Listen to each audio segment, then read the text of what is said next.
Hi and welcome to Lois and Morgana Davidson Art. It's Lois here and welcome to the next episode of my new colour swatching series where I have a quick look at the origins or history of a watercolour pigment and compare a few brands. Today I'm looking at the colour Burnt Sienna. Now, burnt sienna is a natural earth pigment and it's been used like raw sienna and most ochres and umbers since ancient times. Just think about cave painting, frescoes, etc., etc. The colour generally comes from iron oxide, and burnt sienna, as the name would indicate, is related to raw sienna. Burnt sienna is produced by heating or calcining raw sienna to about 450 degrees Celsius, and this turns it from a yellowish brown to a reddish brown, creating a lovely warm transparent pigment. It's a personal favourite of mine and one that I often add to my limited palettes. I, along with many others, use it in place of a red when using sort of primary palettes or off-primary palettes. And it's a great neutraliser, it's a wonderful earthy pigment, and it works really well with a landscape palette. I'll be comparing 4 different tubes of burnt sienna today. Starting from left to right, there's Cottman student quality burnt sienna, and then Jackson's professional range, their artist quality paint. Next, Windsor Newton's artist quality paint, and finally Sienna professional watercolour paint. As with the previous ones from the colour swatching series, which you can find by checking out the playlist colour swatching, I'm using these because they're the ones that I have. There are multiple other brands out there. Do please let me know if you've got a favourite version of burnt sienna that you love to use. So the first one I'm going to look at is the Cottman, made by Windsor Newton. It's from their student quality range. So as with the other colours, you'd expect it to be a little lower in pigment load, a little less rich than the others. Cottman is made from PR101. That's a synthetic iron oxide. So let's now have a look at Jackson's, which is PBR7, and that's a natural iron oxide. So both of those are the same pigments. One is synthesized and one is from a naturally occurring pigment that's been dug from the ground. So the third one is Windsor Newton, and this is their professional range. And this again is PR101, just like their student quality brand Cottman, a synthetic iron oxide. And that means that this has been made in the lab and it's technically a red PR101, whereas the other is a brown and naturally occurring. And then finally the Sienna tube, which is PBR7, the same as Jackson's, a natural iron oxide. And as a lot of people have been mentioning, there are rumours, I've heard rumours that Sienna make Jackson's artist quality paints, and maybe they do, maybe they don't. So far, in my experience of testing out these colours, the Jacksons have actually been more highly pigmented than the Sienna, but they've been a very similar shade. So it's now time for me to swatch out these colours, starting from left to right in the same order in which I've just discussed them, starting with the Cottman, the student quality paint.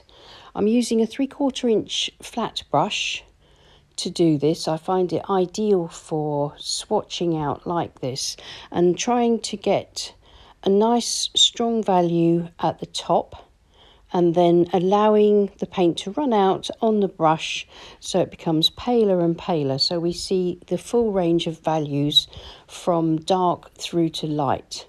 And then a nice sort of washy swatch at the bottom so we can see how the paint interacts with water and anything else interesting, whether there's any sort of granulation happening naturally or anything like that.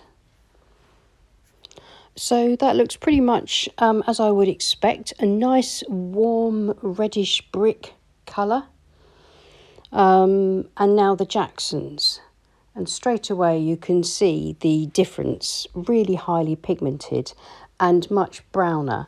It's taking longer to run out on the brush, so I just dipped it in a bit more water because I want to sort of see how pale it will get. And it's much browner, but it's still a lovely red brown, and it's coming down to this really beautiful transparent colour. Spread out a nice sort of varied tonal washi swatch, and once that dries we'll be able to see if there's any granulation. I would expect granulation in the two natural ones and no granulation in the two synthetic iron oxides. The reason being for that is that with the synthesized pigments, all the pigment particles will be the same size and much smaller, whereas they'll be more uneven in the naturally occurring iron oxide pigment. So this is the Windsor Newton Professional, and at the moment that's looking a little browner than the Cottman. This is again PR101, the synthetic iron oxide. It's much more pigmented, more highly pigmented than the Cottman, but it's quite similar to Jackson's. I'd say it's a little bit browner than the student quality Cottmans. And now finally the Sennelier. Now that's going on really nicely, really well pigmented, but this is by far, I would say, the brownest of all of them at the moment, or the brownest red, if you see what I mean.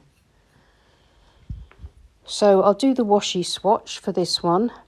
And then what we'll need to do is to leave them all to dry completely and see if there's any kind of drying shift of colour. And then just have a quick chat about the results once everything's completely dry. So here are the swatches. There's been a bit of a drying shift, not too much, and I've labelled them up. So from left to right, the Cottman, this stands out as having the lowest pigment load. It's not as rich as the other three, and has a slightly sort of more orangey, sort of peachy tone to it. But it's still a useful colour. I've been using the Cottman Burnt Sienna for a long time. I've always been fairly happy with it. Now moving on to the Jacksons, much browner colour as you'd expect, PBR7, Pigment Brown 7. But it still paints out to a lovely light value with that lovely rich warm reddish hue, and some nice granulation beginning to happen in the swatch.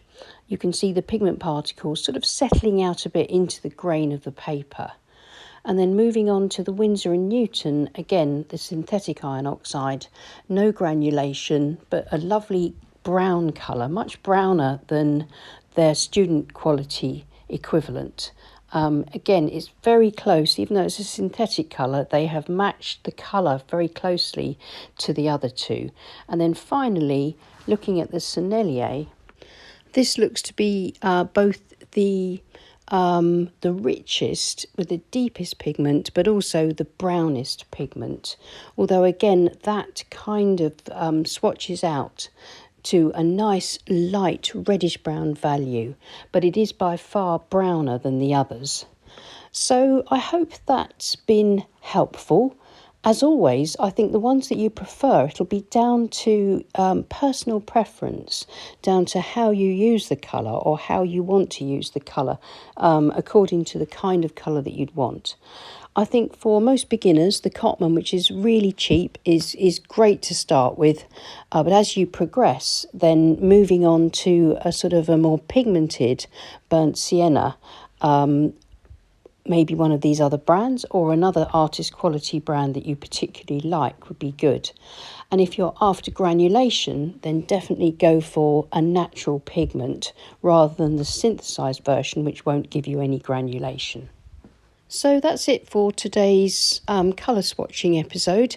Please check the playlist out for colour swatching for others that I've done if you're interested in that sort of thing. And do let me know in the comments what you think and if you have a favourite brand of burnt sienna, and let me know why you like it. And it'll be really interesting. Maybe I'll come back later and try some more brands of this lovely colour. So thank you so much for watching, and thank you so much to everyone that supports us on Patreon.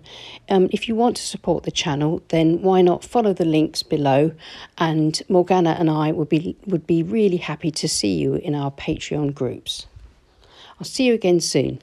Take care and happy painting. Bye.